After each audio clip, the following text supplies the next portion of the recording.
हम सच में आज़ाद हैं या सिर्फ आज़ादी का दिखावा चल रहा है। नमस्कार साथियों, आज हम आपको पढ़ाने वाले हैं अपनी किताब का अध्याय 7, स्वतंत्रता या दिखावा। आज़ादी के बाद से हमें बार बार यह सिखाया गया कि हम एक मुक्त राष्ट्र हैं, पर जब हम परत दर परत इतिहास और वर्तमान को देखते हैं तो साफ झलकता है। और कई आलोचकों का मानना भी यही है कि यह आज़ादी अधिकतर राजनीतिक प्रतीक और प्रशासनिक निरंतरता थी, न कि पूरी तरह से वास्तविक बदलाव।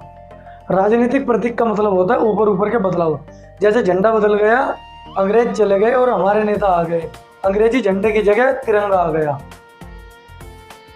ब्रिटिश राज के समय जो कानून, नियम और ढांचे बनाए गए थे, जैसे Indian penal code 1860, criminal procedure code 1898, बाद में 1973 में संशोधित इंडियन एविडेंस एक्ट 1872, वो आज भी हमारी न्याय और शासन व्यवस्था के स्तंभ है।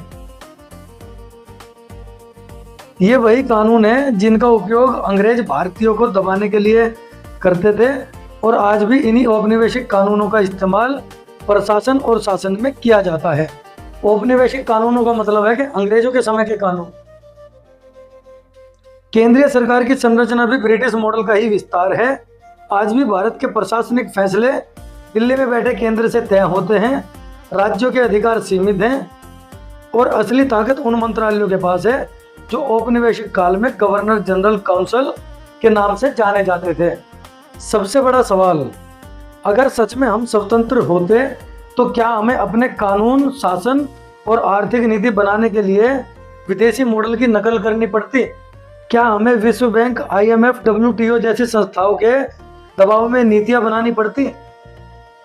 क्या हमारी मुद्रा अब भी reserve bank of India act 1934 एक ब्रिटिश जमाने के कानून के तहत चलती? सच यह है कि भारत की केंद्रीय शासन प्रणाली पर अब भी औपनिवेशिक ढांचे की छाप साफ दिखाई देती है। नाम बदल गए, लेकिन कई संस्थागत परंपराएं आज भी वही चल रही हैं, जैसे कि अंग्रेजों के समय में चल रही थी। मतलब ये हुआ कि हमारा झंडा बदला है, सिस्टम नहीं। आज की वीडियो में इतना ही। मिलते हैं आपसे जल्द अगली वीडियो में। तब तक के लिए नमस्कार, जय हिंद, जय भारत।